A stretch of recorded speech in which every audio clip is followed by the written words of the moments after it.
So I mean, the first and easy question to ask is, do we have staff that are available to do this? And do we have staff that are capable to do this, right? So if the answer is yes, then you start talking about, well, what are the constraints, right? And for those of us that work on some project-based initiatives, I mean, I used to do project management as a career, and I don't think I was, and this isn't a detriment to me, but I say it anyways, I've never been on a project that was completely done on time, right? There's always a little bit of a delay here. It ends, it goes a week late, a month late, whatever it might be. Obviously, the bigger the project, the bigger the delay typically.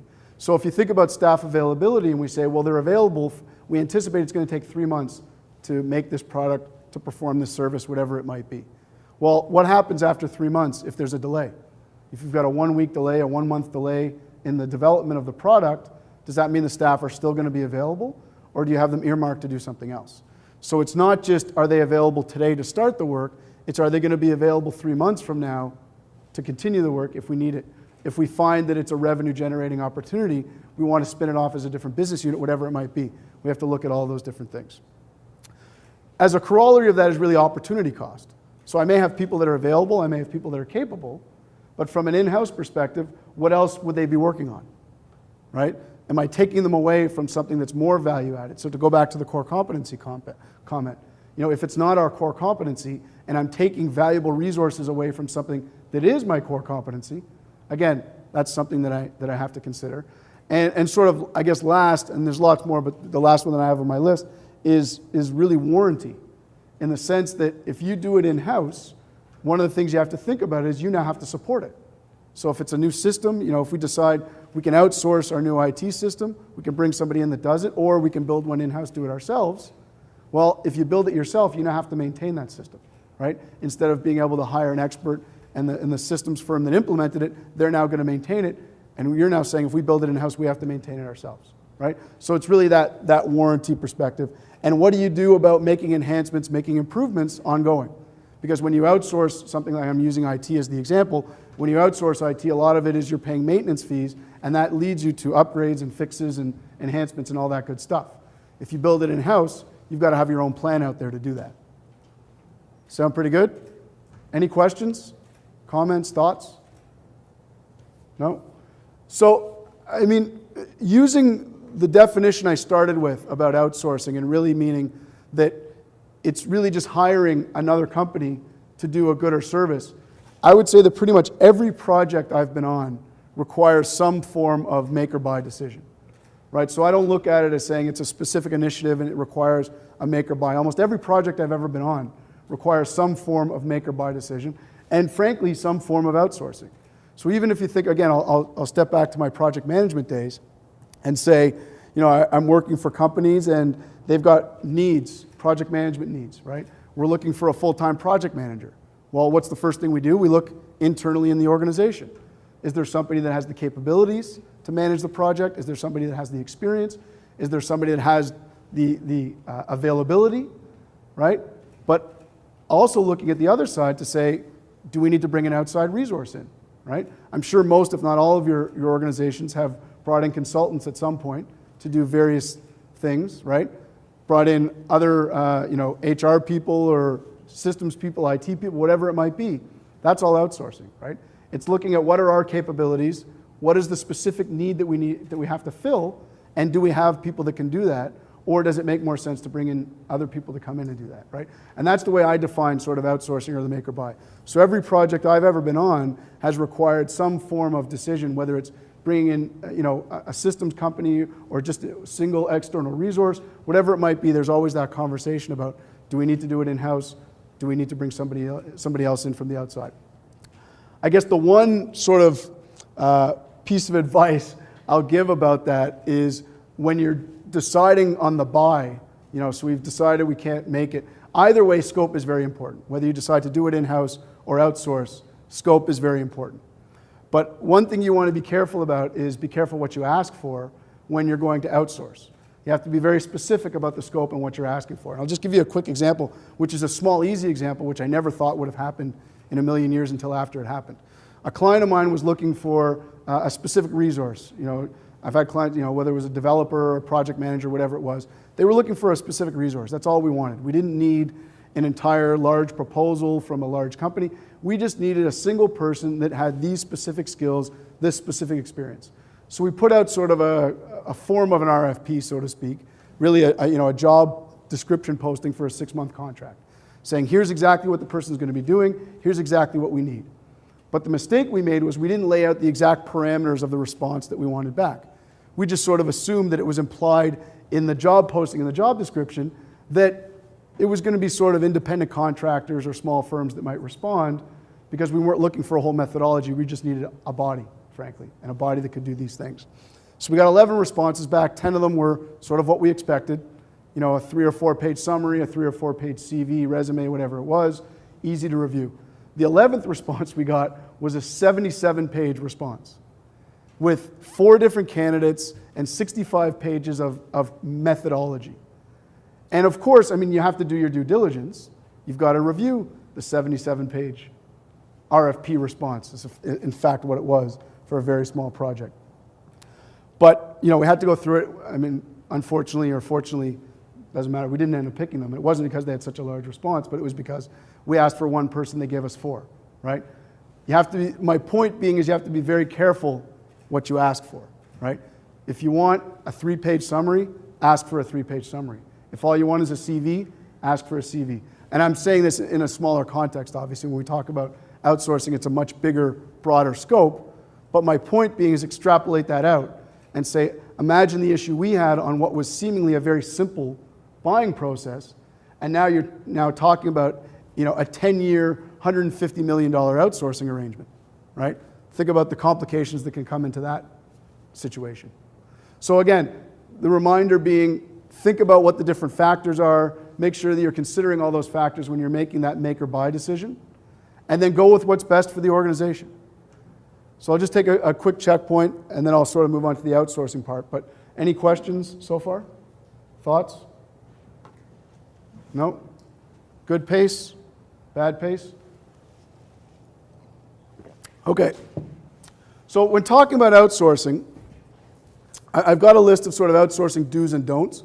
But before I cover that, I want to talk a little bit about, most of you have probably heard of the Black Book of Outsourcing. It's a report that comes out on a fairly regular basis. Just because, and I only mention it because some of the numbers to me were staggering in terms of how big outsourcing is going to become and has become. And I'm talking about specifically procurement outsourcing in terms of these statistics.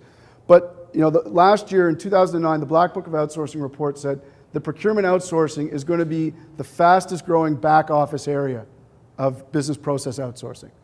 So that's good, it's a great statement to make, but what does that really mean? Well, the procurement outsourcing market in 2008 was about 700 million, meaning that companies like yours, or if you're a provider, that's a different story, you're making some of that money, but that companies are looking at doing procurement outsourcing in various stages to the market of $700 million in 2008. 2010 was expected to go up to 1.1 billion, right? A significant jump in 2 years. And what they're estimating is that by 2012, it's going to go up to 3.5 billion. So we're talking about over 40% compound annual growth rate in procurement outsourcing. So what does that tell me? Well, first and foremost, for you guys in the room, it means there's huge opportunity out there, right? That's a huge market we're talking about. We're talking about almost a $4 billion market for procurement outsourcing services, right? It also means that there's a lot of companies out there that are recognizing maybe this isn't our core competency. Maybe procurement isn't our core competency. That may be a good thing, it may be a bad thing, but the reason I mention it is it's a trend that we need to be keeping our eyes on, right? Because this is a reputable organization and a reputable report that's coming out with fairly significant numbers. And I think what I'm finding in working with a lot of my clients is everybody knows that there's a lot of opportunity within the procurement space. Because, you typically think of, and I'm trying to break my clients out of this mold, the ones that don't do purchasing for a living, because purchasing is actually a very strategic part of the organization, right? As you guys all know that, right? You do it every day. But purchasing is a huge part of the organization and can have a huge impact on the bottom line, right? So if you just think about it from and I'm going on a bit of a tangent for a second, but you think about it from the perspective of if you're able to reduce your overall expenses and purchases by, let's say, 3 to 5% on the average business, that has a 3, 4, 5-fold impact on the company's bottom line, because you're reducing the amount of money that's going out of the organization. So it has an exponential effect on the net profit of the organization, right? I mean, I worked with a company, it was about a $50 million company, and their purchases represented about, so it was about, I guess it was about 3 million or so. And we were able to reduce it by about 5 or 6%, but that money goes directly to their net profit because it's a reduction of 5% of $3 million on everything that they spend. They're not spending that money anymore, right? So not only does it go directly to their net profit, but it's also increased cash flow. I mean, there's lots of additional benefits on that, but the biggest benefit is that goes right to your bottom line, right? So I think that that's where I'm working with a lot of my clients to understand the strategic value of strategic sourcing, procurement, outsourcing, supplier relationship management, all the things that you guys are probably doing on a daily basis. But to understand that at an executive level, to say, this is where there's a lot, I don't want to even say it's low-hanging fruit, because it's not. This is where there's a lot of strategic value within your organization, because it goes directly from reducing your purchasing costs to your profit, right? There aren't many things that go directly to your profit. This is one of them. I'll get off that tangent. But my point being is that a lot of companies are starting to recognize that the procurement solutions are valuable to the organization, but they really don't know how to take the proper steps to maximize that value, right? So even the sort of basic steps of strategic sourcing, without people like you around, a lot of companies don't really know how to do it, right? So they need that value, they need that expertise to really get that maximum value. So to jump now to outsourcing, I want to talk about 10 do's and don'ts, in my view, about, obviously 6 things you should do and 4 things you shouldn't do around outsourcing. And you've got them in front of you, but I'm going to expand a little bit on each of them. So the first do, and I've touched on scope a little bit already, but I think that this is the most important aspect of really any outsourcing relationship, any outsourcing conversation that you have, is determine the scope of what is to be outsourced. It's the most important thing. So it's great to talk about outsourcing as a concept.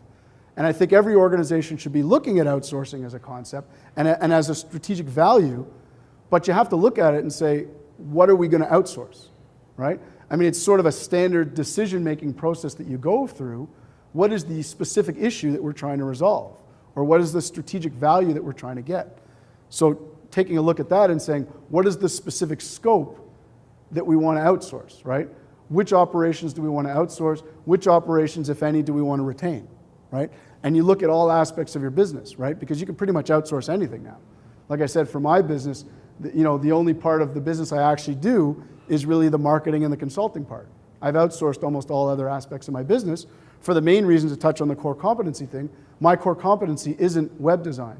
It's not shooting videos. It's not taking pictures, right? My core competency is consulting with clients and hopefully speaking, but you guys will decide that.